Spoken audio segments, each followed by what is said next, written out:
View second. Rajasthan के अलवर जिले की अरावली पर्वतमाला में स्थित भानगढ़ किला। ये किला पहाड़ियों पर ढलान वाले इलाके के तल पर स्थित है। ये किला सुंदर वास्तुकला, मंदिर और उद्यान से सज्जित है, लेकिन अब ये एक खंडर में तब्दील हो चुका है, जो देखने में काफी भयानक लगता है। ये किला अपनी बनावट की वजह से कम और अपने भूतिया किस्सों की वजह से ज्यादा चर्चा में रहता है। यहाँ पर किले के भीतर स्थानीय लोग और पर्यटकों को भी कई अजीब अनुभव हुए हैं।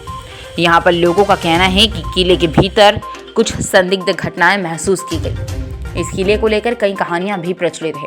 शायद बहुत ही कम लोग ये जानते होंगे कि ये कहानियां नहीं, बल्कि एक ऐसी खतरनाक सच्चाई है जिससे आज तक पीछा नहीं छुड़वाया जा सका।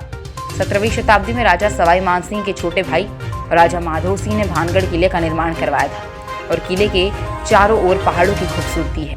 इस किले के निर्माण में बेहतरीन शिल्पकलाओं का भी प्रयोग किया गया है, और साथ ही साथ इस किले में हिंदू देवी देवताओं के मंदिरों का भी निर्माण है। भानगढ़ किले का निर्माण बेहद मजबूत पत्थरों से किया गया था, जो आज भी जस का तस स्थित है। लेकिन इस खूबसूरत भानगढ़ किले की एक भयानक सच्चाई इसके अंदर कैद है, और वह है एक तांत्रिक का श्राप, जिसकी वजह से आज भी इस किले में शाम ढलते ही रूहों और आत्माओं की आवाज़ आने लगती है। कहते हैं कि भानगढ़ की राजकुमारी रत्नावती बहुत ही खूबसूरत थी। आसपास के राज्यों के सभी राजकुमार उससे विवाह करना चाहते थे, लेकिन रत्नावती को कोई भी पसंद नहीं आता।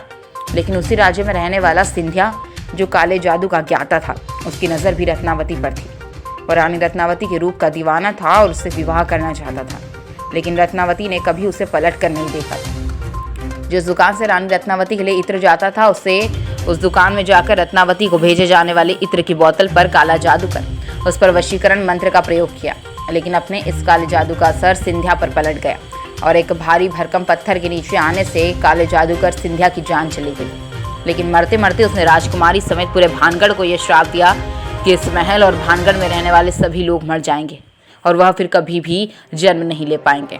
उनकी आत्मा हमेशा ऐसे स्थान पर कैद रहेगी। सिंधिया की मौत के कुछ ही दिनों के बाद भानगढ़ और अजबगढ़ के बीच कत्लेआम हुआ, जिसमें राजकुमारी रत्नावती समेत सभी भानगढ़ वासियों की मौत हो गई।